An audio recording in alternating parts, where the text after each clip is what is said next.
is the final race. If you were watching just before the start of our race at Portland, it ended with Alex Palou getting that W, and he clinched the IndyCar Championship. Again, that'll be on NBC and Peacock, the season finale, Laguna Seca. All smiles for Palou. His second championship as we watch now. Reddick out front has a 1.7-second lead over Hamlin. But I think all eyes right now are on Bell, and can he catch him? Well, so Reddick jumped Hamlin, or leapfrogged over Hamlin on the pit stop. The other thing that happened in the pit cycle, the 5-car and the 4-car of Harvick, all these cars within 2 seconds of each other. What a run Larson has made to get up here after starting 18th today. That tells you, Rick, how good the 5 is, but also the 4. I mean, like Burton said, green flag since we started this race. And the 4 and the 5 have stayed right there within 2 seconds of leaders. Pretty incredible. 25 still to go in stage 1, and it has been green. As we see that it's door-to-door, side-by-side for the lead. Hamlin on the inside, Reddick on that outside line.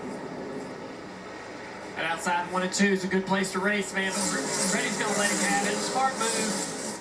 Better not race the boss man this early in stage 1. He's got a faster car. Let him go over there and lap some people.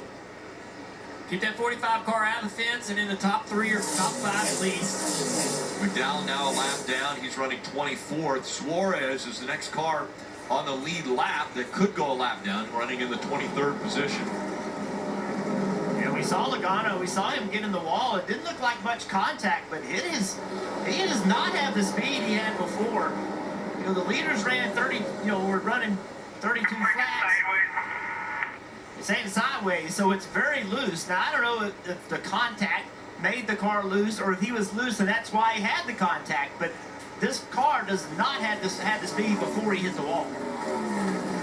Well, that's what Dale was talking about, right? You mentioned how it bent the toe link on the 8, and, it doesn't have to... Stage 1 at Darlington. Reddick, Larson, Harvick, and Blaney all in the top 5. Keselowski, Chase Elliott. Oh, Bubba Wallace is going to spin in turn 4.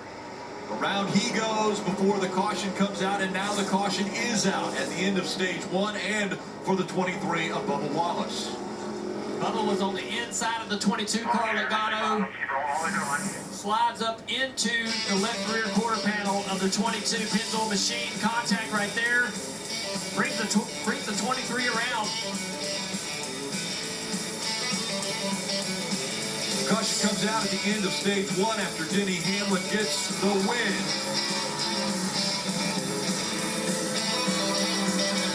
First, I think we need to tighten up just a little bit. Top left, 4 tires, Sunoco fuel, air pressure, Dave. Top right, you see Kyle Larson. He made those tires last 49 laps, but he said it is going to the free side. Cliff Daniels making an adjustment for that, Marty. Denny Hamlin said he's still too tight. The longer the run goes, they get pretty good, though. But then Chris Gabehart said, I think the track is going to free up, so they decided, leave it alone for the 11. Hamlin did want more water. 115 straight green flag laps there in stage 1. Tyler Reddick said car was a little bit too tight on the entry of 1.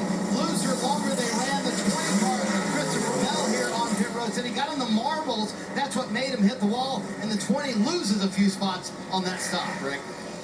So you see the top 5 holding position, and then a little track gained on pit road for Chase Elliott, Busher, and Almirola.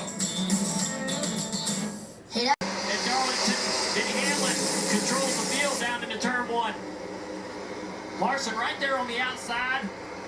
He's going to take second place. That outside line's really, really good on the restart. He can make that position work. Down the back straightaway, almost gets in the wall with a 5 car. Reddick battles back. I think Reddick was okay with where he was lining up there on the inside, knowing it wasn't the best, but his car's been so good, I think he felt like he could hold Larson off. Fuel, Dave. Second and third nose to tail pitted together. Larson says I'm a little tight, but I could be a little bit tighter on landing actually in turn 1. As for Kevin Harvick, going to plan. Just a slight air pressure adjustment for Harvick. Marty. Denny Hamlin says the car is too tight to run the wall the correct way. It's not ideal, but he said it does work for me. A very small adjustment to free him up just a little bit. Probably get the green with about 45 to go. Junior, this is going to be a long run here to the end of stage 2. Hamlin here on pit road. Hamlin and Byron +2. Eric Jones up to 6. Great stop by that team. Kyle Busch into 9th place. For Busch and his team have a big surprise. A lot of fire right there. They all get away. To go, stage 2. Dave's down on pit road. What you got, Dave? Well, I got Rodney Childers. He's going to have to put the headset back on here in a minute now with the caution back out. But you take a little break here after getting Kevin from 7th to 4th. Seems like the car is right where it needs to be right now.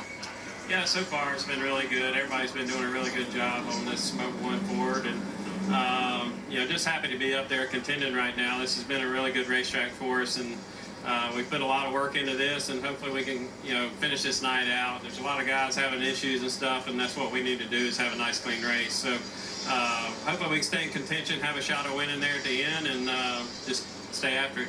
I appreciate it. Go get him. Marty?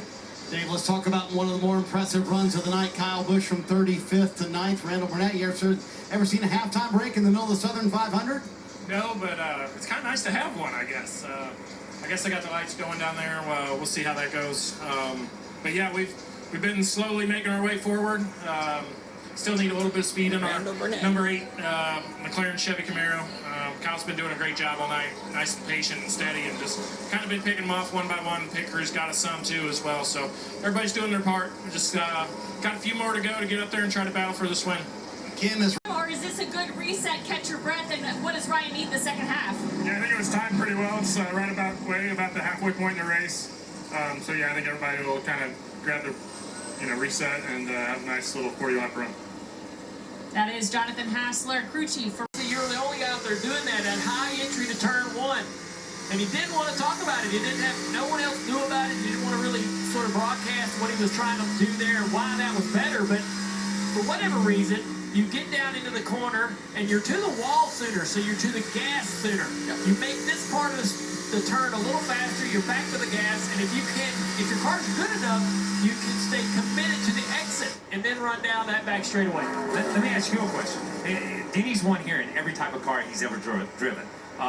Do you think this car is easier to go in with a high entry than the old car might have been? I think when it's comfortable with what they've learned and the grip they've gained in this car since its inception, I think this car to me looks like once it's on rails, it's fun to drive. I think the drivers with the independent rear suspension, they certainly have a lot more understanding of what the car's capable of doing than maybe the older car.